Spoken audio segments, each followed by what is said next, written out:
Bonjour, prions Dieu un court instant en silence.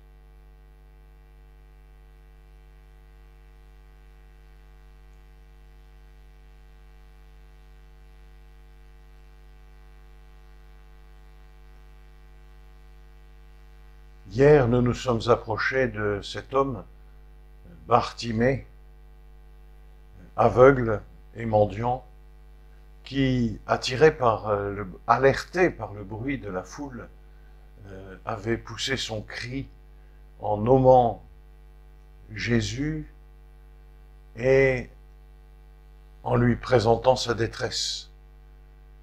Aie pitié de moi.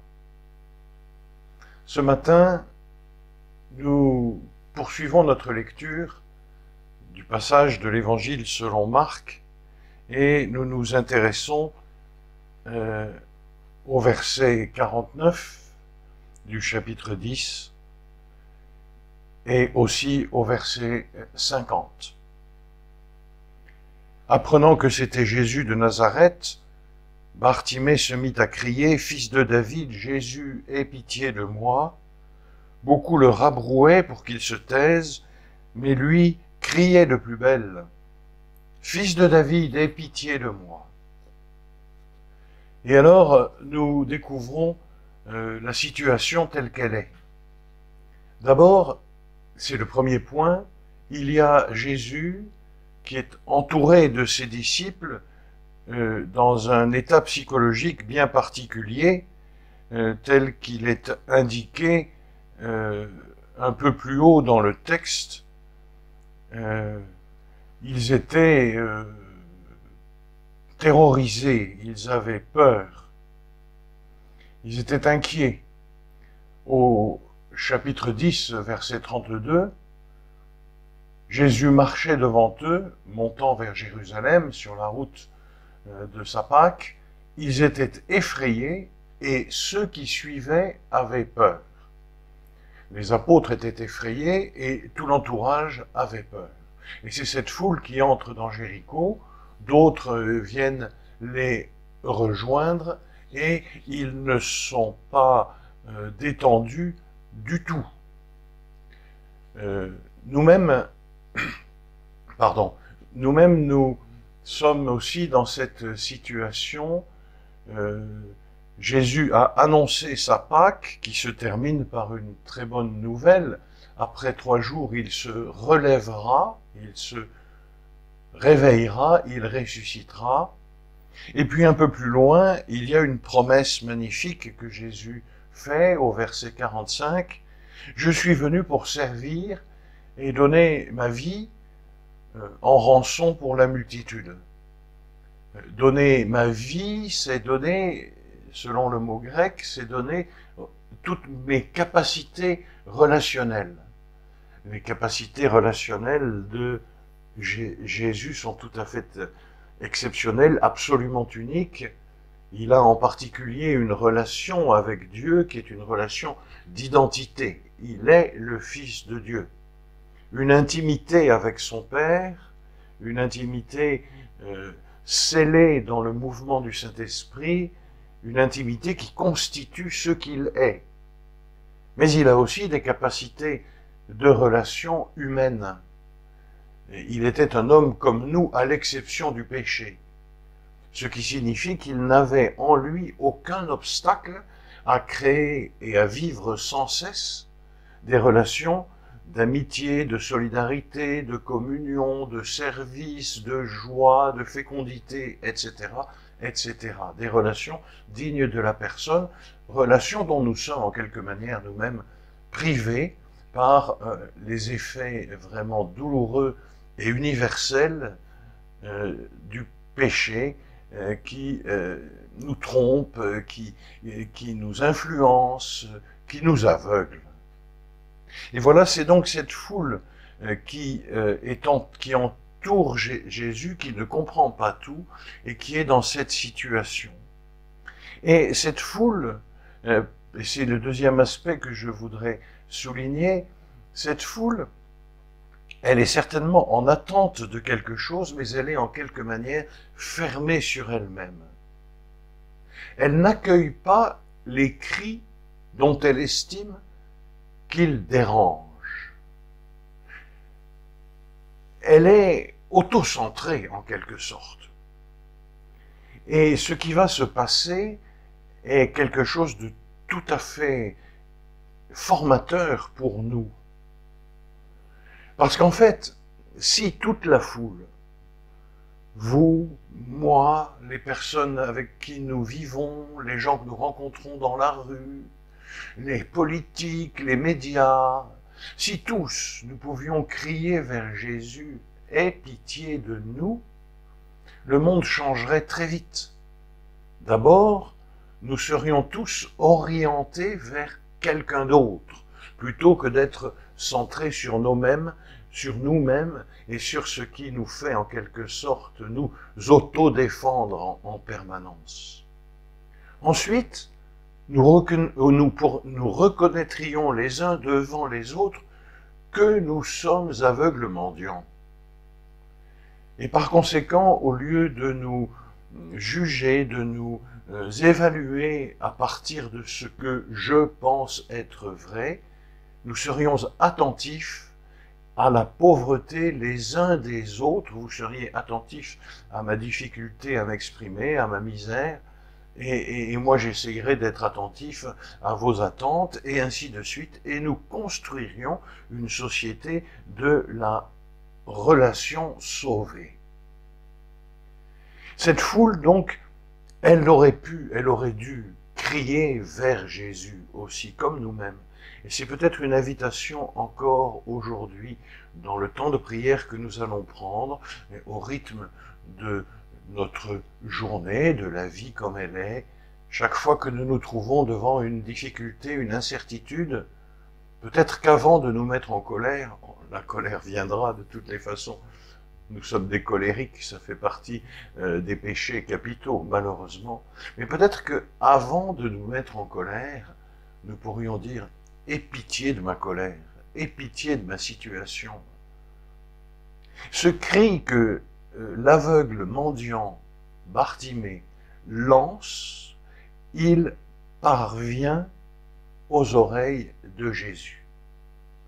Au moment où il crie, l'aveugle, on sait quelques éléments le concernant. D'abord, à l'évidence, il ne voit rien. C'est le troisième point que je voudrais aborder. Il ne voit rien. Il ne voit rien, cela signifie qu'il ne peut pas s'orienter tout seul. Comment est-il parvenu à la sortie de Jéricho pour s'asseoir? Peut-être que c'est parce que son lieu pour dormir, son lieu de vie est juste tout proche et qu'il a l'habitude avec sa canne de trouver le chemin. Il ne voit rien et donc ses capacités d'écouter sont très développées. Il a saisi que le brouhaha habituel de la ville a fait place à quelque chose d'autre. Quoi, nous ne savons pas, mais nous pouvons l'invoquer, ce Bartimée, qui est devenu quasiment un apôtre, nous le verrons plus tard. Nous pouvons l'invoquer en lui demandant « Est-ce que s'il te plaît, Bartimée, tu pourrais développer mes oreilles pour que je puisse mieux discerner la présence de Jésus au milieu de la foule, de mes préoccupations, des drames du monde, enfin de tout cet environnement qui parfois, il faut bien le reconnaître, nous assourdit, nous met sous une sorte de chape de ténèbres et qui fait que nous renoncerions presque à être attentifs à une autre réalité qu'à nous-mêmes. Il y a un autre élément, c'est que cet aveugle est mendiant. Alors, il mendie, cela signifie, me semble-t-il, peut-être avez-vous d'autres explications, cela signifie qu'il a besoin de la générosité des autres pour survivre. Il est donc dans un état de dépendance très grande. Sa liberté, en quelque manière, est confisquée, est emprisonnée par sa situation. Il n'a plus que la liberté de crier. Il arrive aussi pour nous que les conditions dans lesquelles nous vivons soient telles que nous soyons privés de bon nombre de dimensions de notre liberté véritable, qui, comme dit le Concile Vatican II, est en nous un signe privilégié de l'image divine. L'aveugle mendiant est privé d'éléments qui le feraient ressembler à Dieu qu'il a créé à son image et qui voudrait restaurer en lui la ressemblance. Et la ressemblance avec qui? Avec son Fils, avec Jésus. Pour que lui, cet aveugle mendiant, nous-mêmes, nous puissions progressivement entrer dans les sentiments qui sont ceux de Jésus-Christ. Mais ce cri, l'aveugle mendiant, nous montre que personne ne peut l'empêcher de le pousser. Et nous voilà devant cette situation. Il y a l'aveugle qui mendie, il y a la foule qui n'entend pas et ne veut pas entendre le cri, il y a Jésus dans la foule, entouré de ses disciples, qui poursuit son chemin pour réaliser sa mission, vivre sa Pâque, pour pouvoir, tout au long du temps jusqu'à sa venue dans la gloire, servir et donner. Il y a un quatrième élément dans le texte, c'est l'écoute de Jésus. Jésus a entendu. Dans le brouhaha, dans les échanges probablement qu'il a avec ses plus proches, et qui sont certainement des échanges difficiles parce qu'ils sont effrayés et ils ont peur. Il n'est pas bien facile d'échanger avec des gens effrayés et qui ont peur. D'autant que, comme vous pouvez le voir dans le texte que vous avez sous les yeux, au verset 41 du chapitre 10 de Marc, il semble bien que les relations entre les 12 soient un peu crispées après la demande de Jacques et Jean faite à Jésus. Au verset 41, les 10 qui avaient entendu se mirent à s'indigner contre Jacques et Jean, commencèrent à s'indigner, c'est-à-dire à se critiquer, à les critiquer. Autrement dit, l'atmosphère du groupe n'est pas au beau fixe. Et Jésus est au milieu d'eux. Et Jésus les enseigne. Et Jésus est au milieu de notre appartement.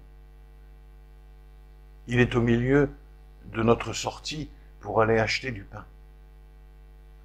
Et il nous enseigne. Alors, Jésus, ici, se manifeste comme il l'a manifesté à d'autres endroits dans l'Évangile, bien souvent. Il manifeste son étonnante disponibilité permanente.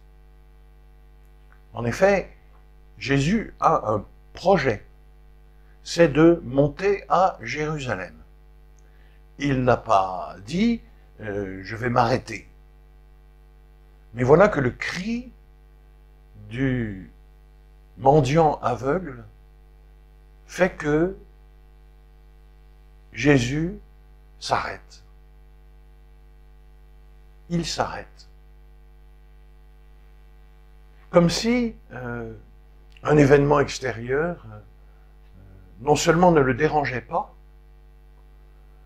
mais faisait partie de sa marche vers Jérusalem.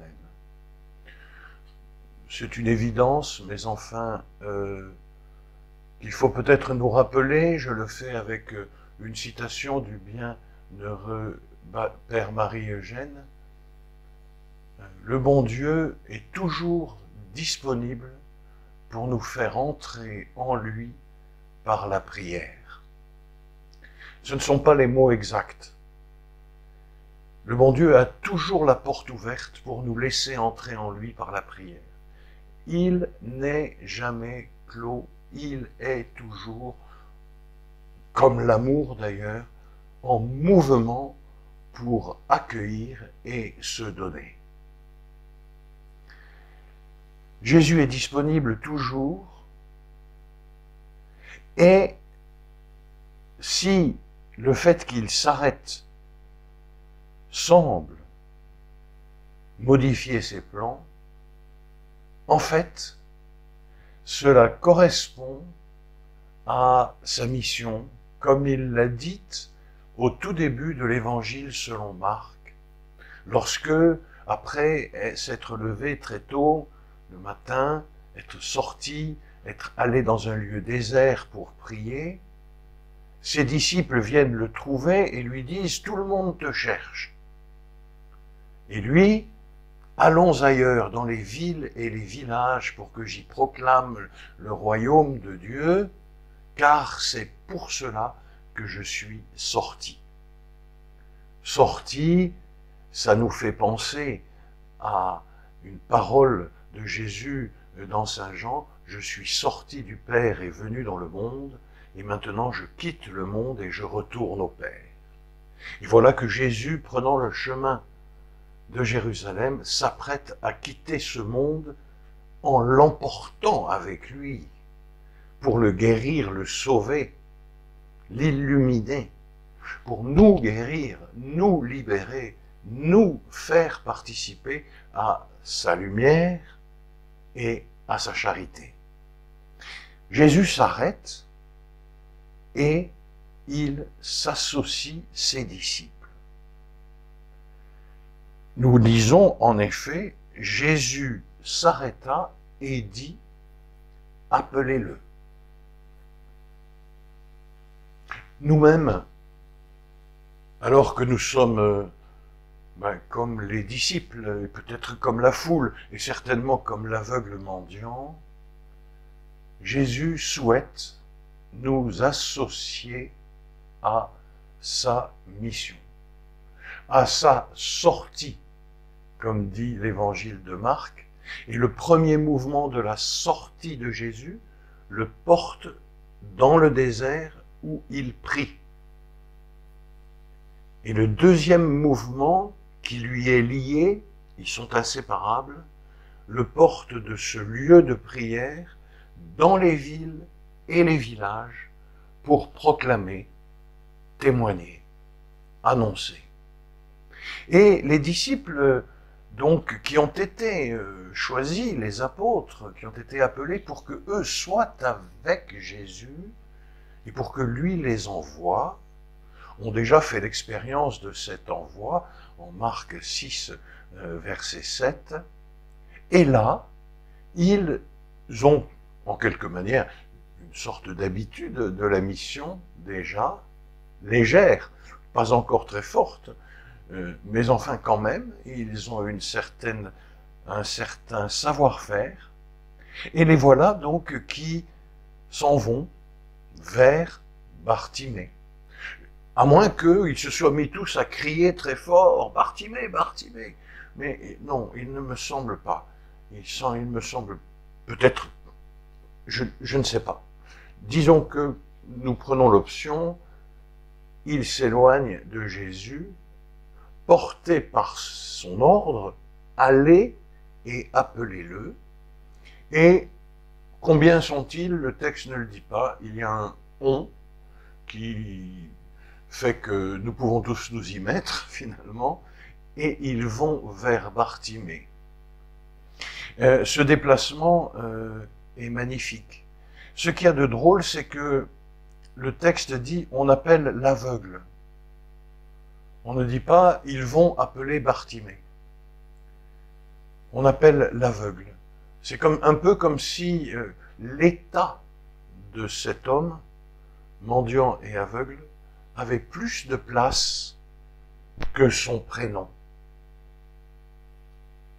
Or, nous avons tous fait l'expérience, et si nous ne l'avons pas encore faite, le temps dans lequel nous vivons est vraiment, malheureusement, en quelque sorte, propice à cela. Nous avons fait l'expérience que nous approcher d'un mendiant, d'un aveugle, d'une personne épuisée, d'une personne désespérée, ça n'est pas nous approcher d'abord du fait que cette personne est aveugle, dépourvue, désespérée, c'est nous approcher d'un visage qui a un prénom. Jésus, toujours dans l'Évangile, voit ces prénoms, ces personnes, ces sujets. La relation avec lui est toujours interpersonnelle. Et la porte d'entrée dans la relation, d'après l'Évangile de Marc, c'est ce cri qui atteste de notre indigence radicale, de notre besoin. Nous pourrions peut-être en tirer tel ou tel enseignement ou petite lumière pour notre temps de prière d'aujourd'hui et des jours suivants. Avec cette parole de Thérèse d'Avila, vous savez comment on fait quand on prie. On fait le signe de la croix, et puis on récite le Confiteor, ça veut dire Seigneur prends pitié, Seigneur prends pitié. Et puis après, occupez-vous à trouver une compagnie. Et quelle meilleure compagnie pouvez-vous trouver que celle de celui qui vous a appris la prière que vous devez réciter, à savoir le Notre Père. Et donc notre entrée dans la prière se fait par la misère, notre vie dans la prière se fait par la compagnie, par cet échange affectueux, amical, où nous parlons et où nous écoutons. Et nous allons voir quelque chose de curieux, d'intéressant, c'est que les disciples vont donc voir l'aveugle mendiant et ils habillent en quelque sorte le message. Ils l'habillent autour de 3 mots: confiance, lève-toi, il t'appelle. Alors ces 3 mots ont une belle histoire dans l'Évangile selon Marc. Je voudrais juste vous les présenter. Ces 3 mots, en fait, font un lien direct avec des expériences que les disciples et les apôtres ont vécues avec Jésus. Après la multiplication des pains, en Marc 6, 35, un peu plus, Jésus obligea ses disciples à remonter dans la barque et à le précéder, pendant que lui-même renverrait la foule. Quand il les eut renvoyés, il s'en alla dans la montagne pour prier.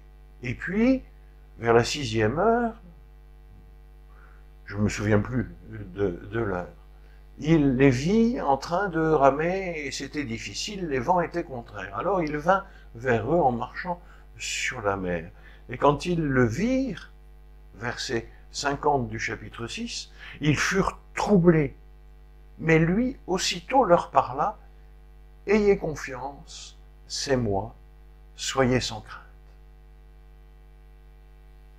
Et eux furent vraiment très, très bouleversés. Ils monta dans la barque et ils se dirent: mais qui est-il donc celui-là? Ainsi, l'expérience des disciples avec Jésus va leur donner les mots justes pour transmettre l'appel de Jésus à Bartimée. Ils vont s'appuyer sur l'expérience qu'ils ont eue. Ils ont entendu Jésus leur dire: confiance, n'ayez pas peur, je suis. Et donc, quand il s'approche de Bartimée, ils lui transmettent cela. Voilà ce que Jésus te dit. Confiance, n'aie pas peur. Nous voyons ici quelque chose qui est très touchant finalement. Lorsque Jésus nous donne une mission, nous allons la réaliser comme nous pouvons, en obéissant à son appel, mais pas en obéissant à lui directement, en obéissant à son appel tel que les médiations de l'Église et des événements nous le précisent en quelque sorte. Et puis pour le vivre, cet appel, vraiment, pour le réaliser, nous pouvons prendre appui sur l'expérience de celles et de ceux qui se sont déjà, en quelque manière, plus unis à Jésus, qui se sont déjà engagés, qui ont expérimenté la façon dont Jésus agit pour chacun et chacune de nous. Alors, en regardant tout à l'heure l'aveugle se lever, demandons-lui à ce Bartimée de nous partager la confiance qui a été mise en lui par la parole des disciples. Car si elle n'avait pas eu d'effet, cette parole, jamais Bartimée ne se serait levé. Confiance. Lève-toi, disent aussi les disciples. Là aussi, ce mot « lève-toi », cette expression exprime une expérience que les disciples ont faite plusieurs fois. Vous pourrez aller relire Marc 2, 9. Mais surtout, voyageons jusqu'à Marc 5, 40. Jésus vient d'être arrêté dans sa marche vers la maison de Jaïr pour guérir une petite fille. Il a été arrêté par une jeune femme qui l'a libéré aussi de tous les esclavages qu'elle portait. Et entre-temps, la petite fille est morte. L'espérance n'a plus lieu d'être. Sauf que Jésus dit à Jaïr, sois sans crainte, crois seulement. Il entre, il prend Pierre, Jacques et Jean, et il dit à la fille, Talitha koum, je te le dis, lève-toi. Et puis, la prenant par la main, il la fit lever. Et la fillette se leva, et Jésus la prit et la rendit à ses parents, en leur disant, n'oubliez pas de la faire manger. Lève-toi. Cette fillette de 12 ans, est passée de la mort à la vie. Et le mot pour l'exprimer, c'est lever. Se lever. Aussi, lorsque les disciples disent à l'aveugle, lève-toi, ce n'est pas simplement mets-toi en marche. C'est une promesse. Ils se disent que ce que Jésus a fait pour la petite fille, il a l'intention, le désir, la puissance, la volonté de le faire aussi pour l'aveugle mendiant. Il t'appelle. Cela peut nous faire penser à tous les appels, bien entendu, dans la Bible, mais il y en a un que l'on trouve dans l'Évangile selon Jean. C'est Marthe qui vient d'accueillir Jésus, arrivé justement du bas, non pas de Jéricho, oui, de Jéricho. Il est arrivé à Jérusalem et Lazare est déjà mort. Et alors, Jésus échange avec Marthe et tout d'un coup, elle s'en va, elle va appeler sa sœur et lui dit en secret, le maître est là et il t'appelle. Dans le texte que vous pourrez retrouver au chapitre 11 de l'Évangile selon Jean, on ne voit pas que Jésus dise à Marthe, va chercher ta sœur. Mais Marthe est tellement fascinée, comblée, attirée par la rencontre qu'elle est en train de faire au milieu de ses pleurs et de sa tristesse avec Jésus, qu'elle ne peut pas ne pas communiquer avec sa sœur. Toute rencontre avec Jésus, quelles qu'en soient les conditions, se déploie dans nos vies lorsque nous la partageons. Et alors voilà, nous sommes maintenant avec cet homme, un groupe qui a apporté à cet homme l'appel de Jésus. Jésus ne s'est pas déplacé. Il a laissé la distance. Quelle distance? Nous n'en savons rien. Quelques mètres, quelques dizaines de mètres, nous ne savons pas.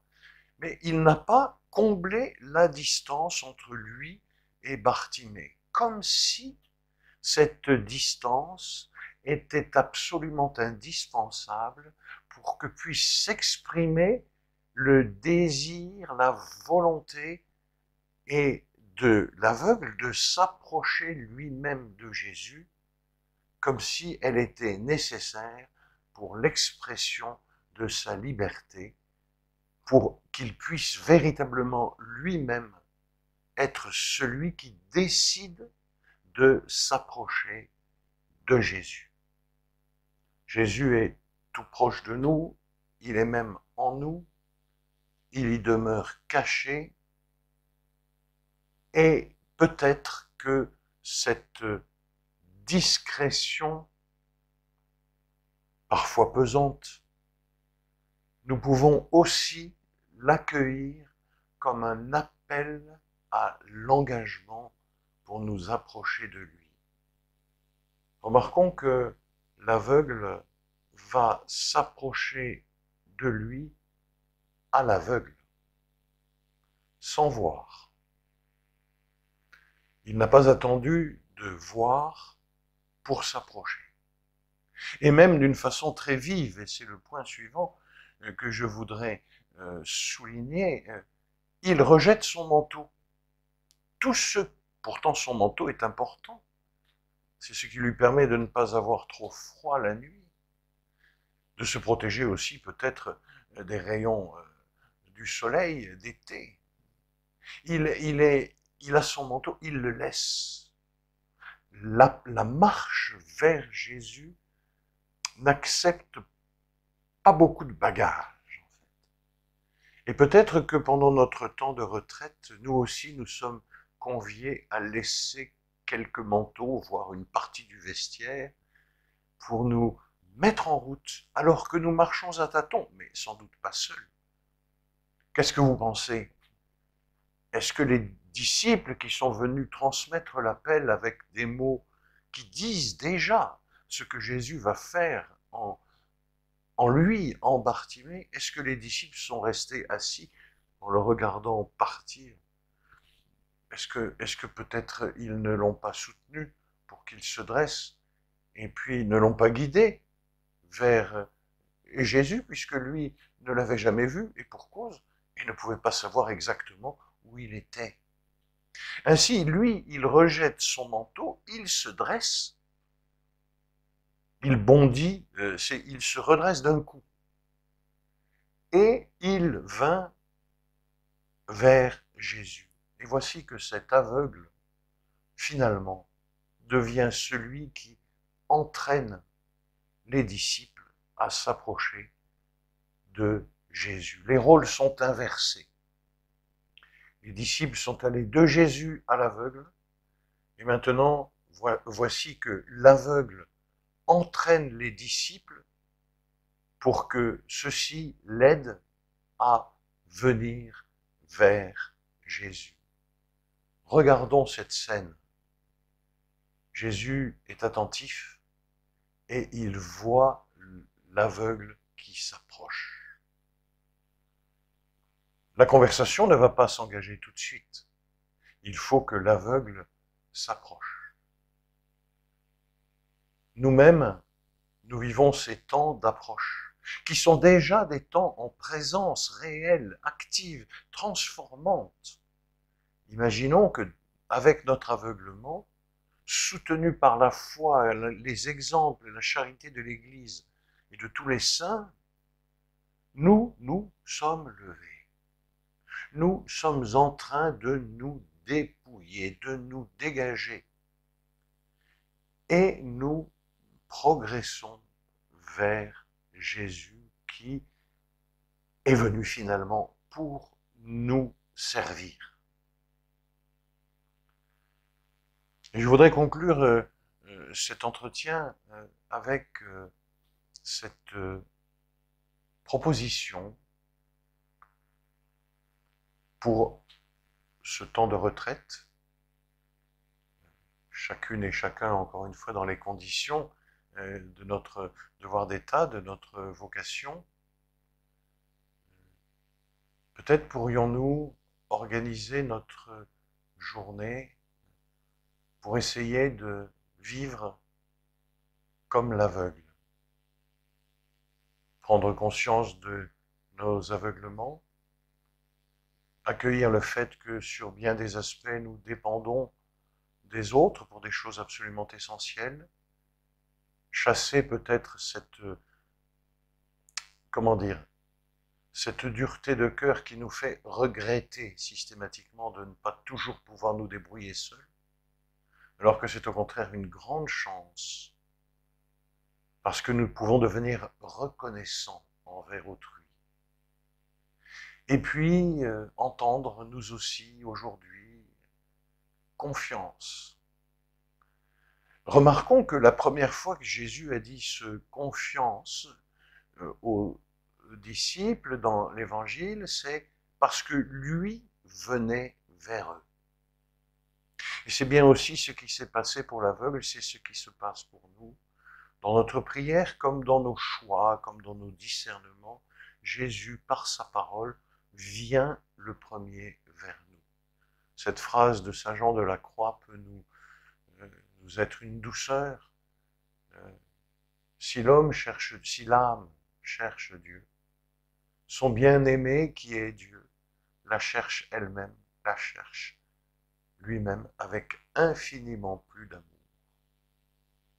Nous sommes recherchés par Jésus. Il s'arrête à distance pour que nous ayons la joie d'exprimer notre liberté en allant vers lui, aidés par les autres et en les entraînant.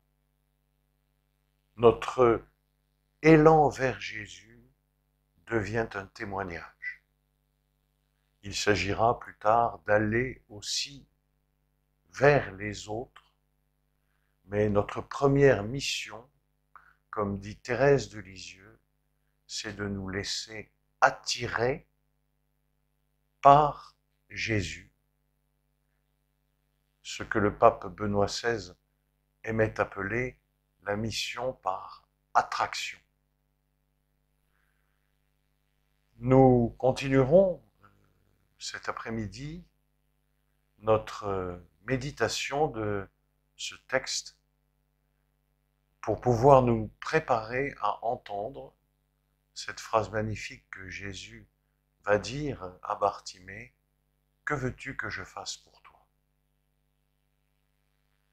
Bon temps en présence du Seigneur, dans la recherche, le contact avec lui, et aussi dans l'acceptation joyeuse, optimiste des conditions dans lesquelles se déroule actuellement notre existence.